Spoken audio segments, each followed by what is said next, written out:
Ayo, what is going on, guys? Alejandro here, and welcome back to the episode of Magayon.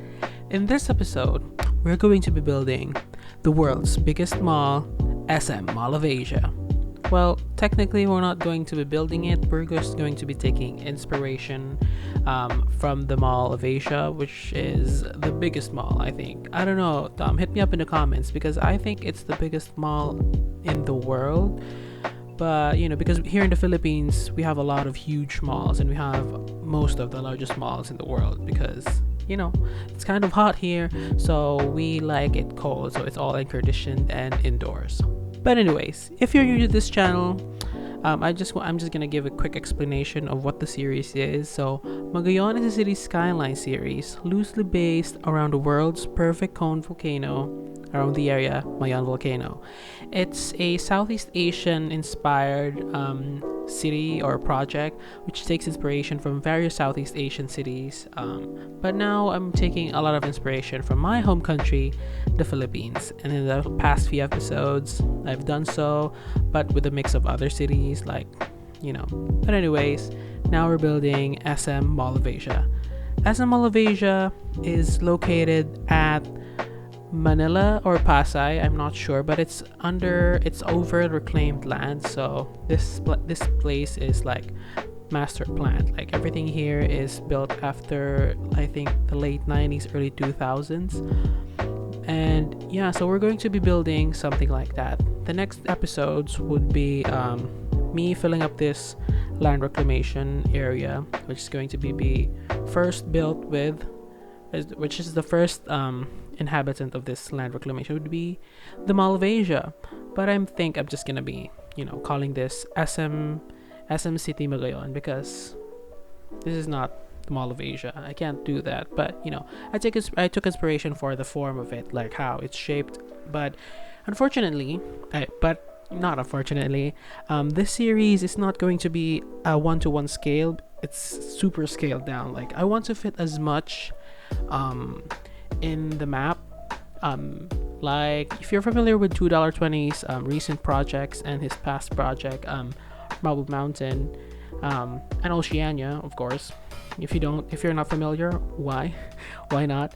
You should go check him out. Definitely, highly recommend it, especially if you're new to this like City Skylines thing, because he can explain it a little bit better than I do, because I'm just focused more on the aesthetic and history and a little bit less on the game side. So just to put that out. Anyways, yeah, now I'm just gonna be explaining what's happening right now. So if you've what's happening on the screen. So if you've watched the past 3 episodes that was leading up to this point, the 10th episode, because we gotta make it a little bit special. It's like 10th is an even number. The 10th episode is always the special episode. So I laid down the foundations for this land reclamation. No pun intended, because we laid the land. We dumped land. Anyways, yeah. So I laid out the road and the intersection, the interchange, and the roundabout that leads to this huge mall. So as you can see, it might not seem that huge, but we're just playing with perspectives here, if you know what I mean.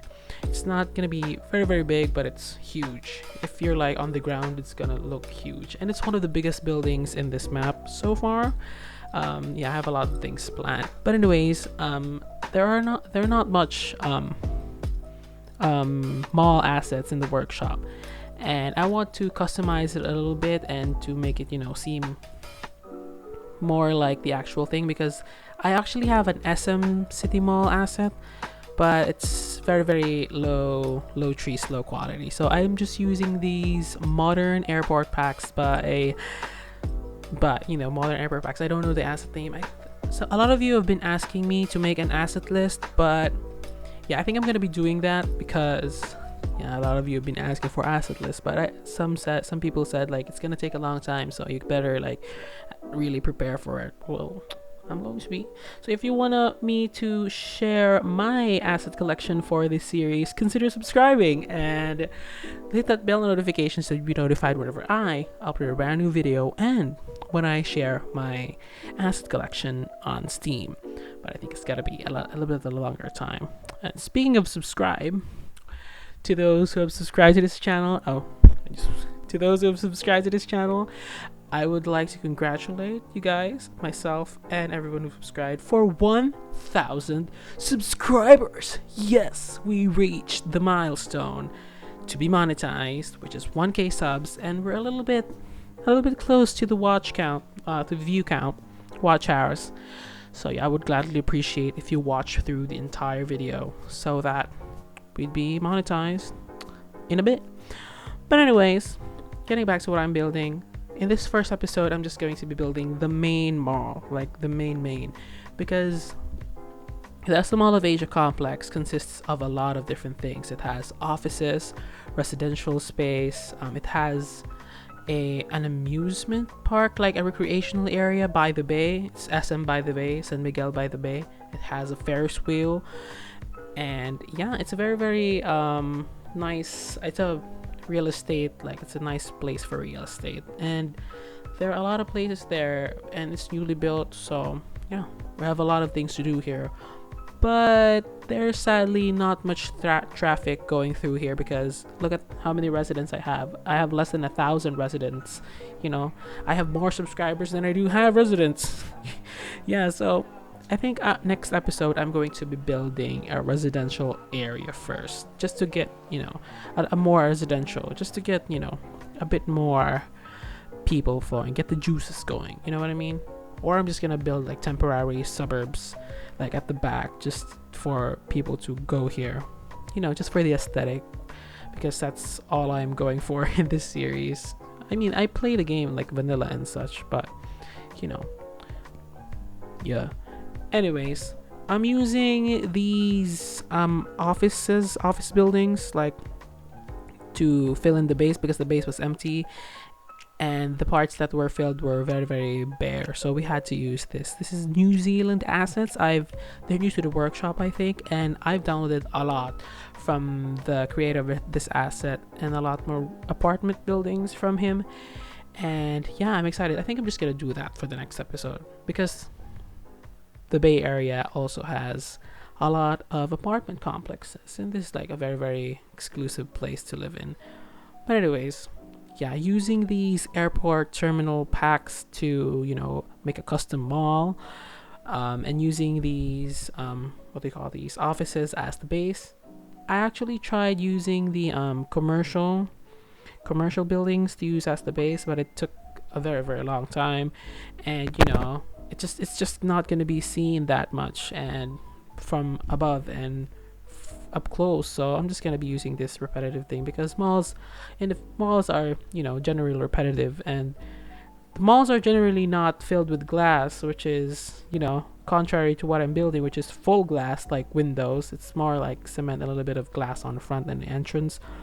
Anyways, I'm telling you, this is not a total recreation. We're just taking inspiration from the real deal, but we're making it into our own, you know, because, you know, copying, you know, you gotta be smart when copying, you know. Don't do 100%, like do 50 or 40 and add a little bit of your own flair to it, if you know what I mean, so that it seems, you know, kind of original, even though it's not. You know, taking inspiration, because originality is, I think, a myth now, because everything that has been said, everything that has been done or been thought of, and we're just, you know, having various different interpretations of it. Wow, philosophy. Anyways, I lost some footage there for those side buildings there, like Annex Buildings. So I have the European modern commercial areas pack, and these buildings are a wonder. So since they were a little bit too high, I just lowered them down so that they would be the same height with the mall, because they seemed a little bit too big. And you know, I think I'm gonna keep that height limit on this island on that level, and nothing's gonna be a little higher than the mall except the other apartments and stuff. But anyways, what I'm building here right now is the framework for the park, the SM by the Bay type of thing, and it's gonna have a Ferris wheel, like shops, and I'm gonna be using the amusement park assets from Park Life. So yeah, if you're excited about it, once again, I'm reminding you to subscribe, or if you're already subscribed, wow, look at me, yay, We're very much jittery right now. It's full of excitement for 1,000 subscribers. Oh my god, guys, I didn't think we would reach this milestone, and I'm just so proud. No, I have been planning this all along, because we gotta stop the being pretending, and we just gotta keep it real. And keeping it real, I'm so thankful that we have 1,000 subscribers. If you want to help me out in making more higher quality videos, share my channel and share my videos to your friends and to those who also watch it, because I would gladly appreciate it. But anyways, with that self-advertisement over, I'm going to be explaining what's happening on the screen, which I sadly sometimes fail to do because I go on a lot of tangents. To those who are new, I'm just here to remind you, we have a lot of tangents in this channel. We have a lot of topics we go through, even though it's not related, or if it's related, so far away from the build. Yeah. I'm building these custom keys by using concrete walls and bridge railings, because keys are very jittery and they don't work that much. That they are hard to work with, so I changed them up a little bit. So a little bit of a pro tip for you guys struggling with it. But yeah, this is not going to be the final look of this thing, because I'm going to be changing them in the next episode. I'm just laying the basic framework, just having a view, just having a sneak peek on how things would fit in the next episode, so that I wouldn't be too hard on myself, starting on a clean slate. But anyways, getting back to the video, today I changed my accent, and yeah, I'm just making these. This is actually a 1-lane 2-way road, but I made it into a 2-lane visually, but it's not functional. The outer lanes are parking, and the inner lanes are the only ones that are functional. So yeah, because the original one had a 3-lane avenue, it's very, very wide, but the scaling here is small, as I've said. So we're just being creative with how we approach this build, because yeah, I've set myself to a little bit of a challenge. But life is always, what life is the balance between what we want and what we're afraid of. So what we have to achieve happiness in life is to choose the struggles that we are proud of, like your job or something. Like, you're stressed with it, but at least you're happy. You chose the struggle, because everything is having a balance, and having a balance is what this series is. Yeah, I'm just going to be laying down some of these custom lane markings, and I'm a bit of a lane marking geek, and I love road markings, and they're a little bit of my niche. I don't know if it's niche, but I love making road markings. Before I even got a chance to play Cities Skylines, when I was in school, I was drawing roads on my notebook, at the back of my notebook, if you know what I mean. And I was making intersections and interchanges, and I was like, what if we put an interchange on our city? And then reality hit, and then I learned more about the implications of having highways cutting through cities, and the negative effects that it has definitely outweigh the positives, unless if it's connecting cities to cities, but not destroying neighborhoods. Yeah, but in the Philippines, we don't have a lot of expressways. We don't have a lot of road networks. Kind of sucks, but it's not that bad. We can live with it. But as compared to our neighbors in the Southeast Asian region, we're a little bit behind, if you know what I mean. But yeah, there's not much we can do right now, but vote on the next election in 2022. So if you're a Filipino watching this and you're 18 years or older, if you haven't registered yet for the elections, I would highly recommend you do, because I'm recommending you guys to register for the elections. I, on the other hand, have not yet. That's being hypocritical of me, but I will soon, because I'm turning 18 soon on May. And yeah, happy birthday. Well, I hope I get monetized before my birthday or on my birthday, YouTube, beginning in. But anyways, just using these game-changing concrete pedestrian paths, and yeah, they've been very beneficial and very, what do you call this, very in the center of what you're doing, very at the core of what we're building. It's indispensable. It's very important. Without this, Magayon wouldn't be possible the way it is right now. But anyways, yeah, I'm just placing these down, and I think that's the end of the video. My computer had some issues with the next recording, so sadly you wouldn't be able to see it, but I'm just going to be explaining what I did. So I added some billboards to the front of the mall, as you've seen in the cinematics. I've also fixed some lights. I've fixed some I added more trees. I fixed the park in front. And yeah, now I'm just placing down these trees and placing down like a median. So yeah, this video is almost coming to an end. So if you've enjoyed it, please give it a big thumbs up, comment down below what you want to see next, and of course, don't forget to subscribe. This is Alejandro signing off. Bye!